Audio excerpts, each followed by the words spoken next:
All right, so today we're going deep, like really deep, into some life-changing concepts. 10 of them, to be exact. Yeah, 10. And these aren't just some random ideas. We've got some seriously fascinating material backing these up.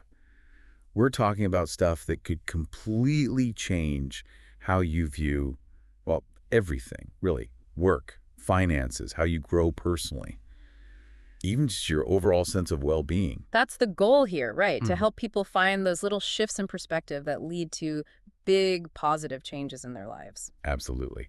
Okay, so concept number one. This one kind of blew my mind when I first read it.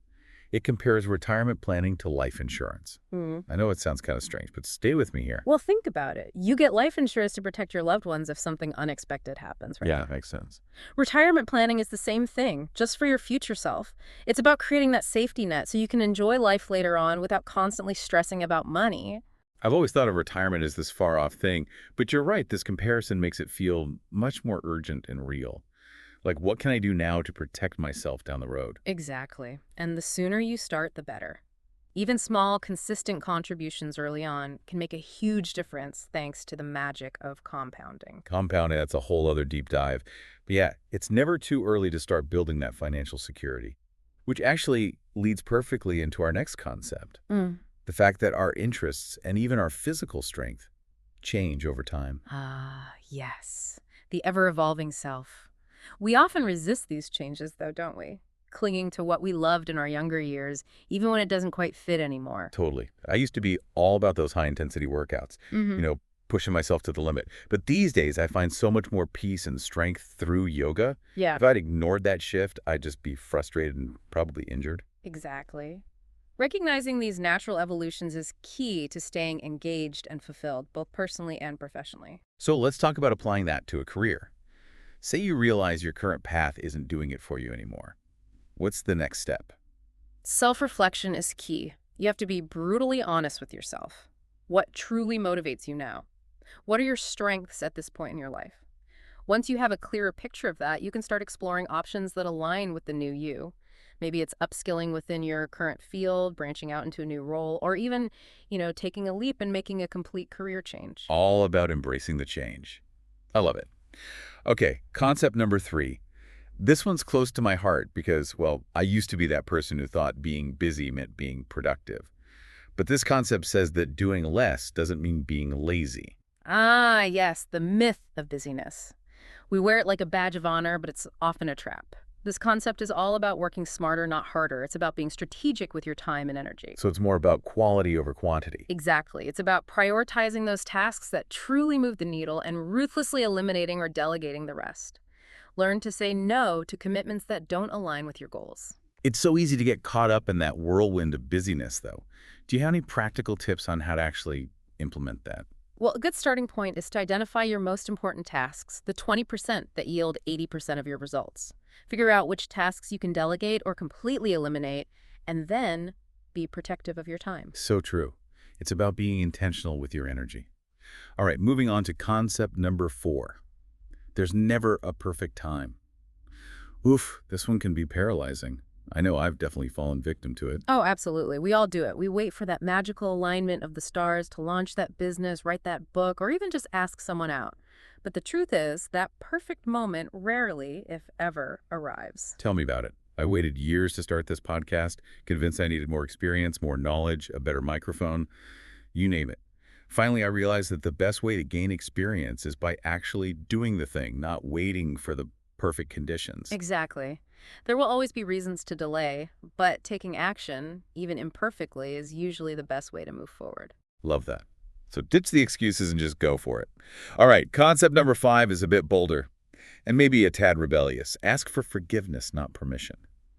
I get a little nervous just thinking about it, but I can see the appeal. It's about taking initiative, being proactive, rather than getting bogged down seeking approval for every little thing. It's not about being reckless, but about being willing to make bold decisions and trust your gut. You know, it's funny because sometimes asking for permission can actually be a way to avoid responsibility. If it goes wrong, you can just say, well, so-and-so approved it. That's a brilliant observation. This concept is about owning your decisions and actions, even if it means apologizing later, taking responsibility for the outcomes, good or bad. So how do you know when it's appropriate to ask for forgiveness and when you should definitely seek permission? It depends on the context. If the stakes are really high and the potential consequences of acting without permission are serious, then yeah, it's probably best to get approval.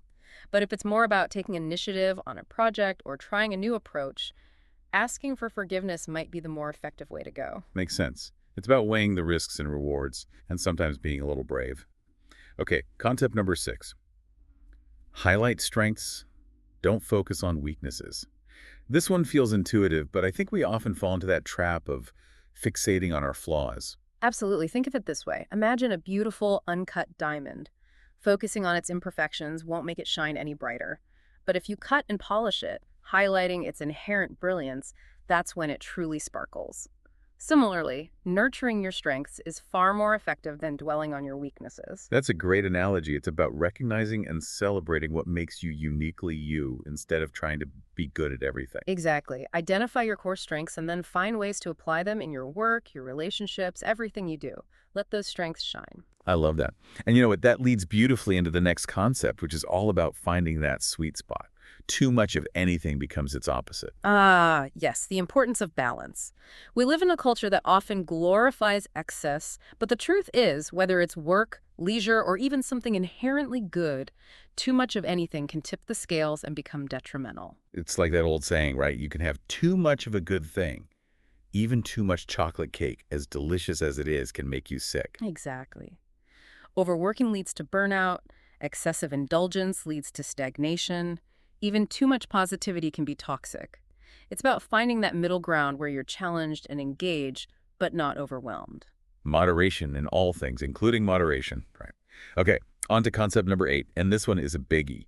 Money alone isn't the solution. It's something we hear a lot, but it's so easy to get caught up in the pursuit of wealth. It's the message society drills into us, isn't it? That financial success equals happiness. But real fulfillment, deep down contentment, that comes from so much more than just money. Things like strong relationships, good health, meaningful experiences, and a sense of purpose. Money can certainly provide security and open up opportunities, but it's only one piece of the puzzle. Exactly. It's about prioritizing those non-monetary aspects of life that truly bring joy and satisfaction. I love that. Yeah. Okay, concept number 9 is interesting, and I'll admit it's a bit of a head scratcher. Relative income is more important than absolute income. Can you unpack that one for us? Sure. It's essentially about how we value our time. Sure, a high income sounds great on paper, but if it comes at the cost of long hours, constant stress, and neglecting your personal well-being, is it really worth it? I've seen that firsthand with friends who make a ton of money but are constantly stressed out, never have time for themselves, and are just generally miserable. Makes you wonder, is it better to make less but have more freedom and flexibility? That's the question this concept prompts us to consider. It's about those trade-offs.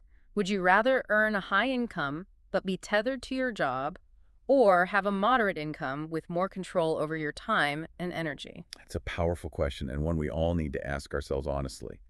All right, and finally, concept number 10, worry is bad, pressure is good. This one seems counterintuitive. How can pressure be a good thing? Well, think about it. Worry is unproductive. It keeps you stuck in a loop, obsessing over things that might not even happen. Pressure, on the other hand, can be motivating. It pushes you to step outside your comfort zone, to rise to the challenge. You know, when I'm working on a really challenging project and that deadline is looming, there's definitely a sense of pressure. But I find that it actually fuels my focus and creativity. It's about harnessing that energy, right? Exactly. It's about reframing pressure as a driving force, a source of energy that propels you forward, rather than a burden that weighs you down. Wow.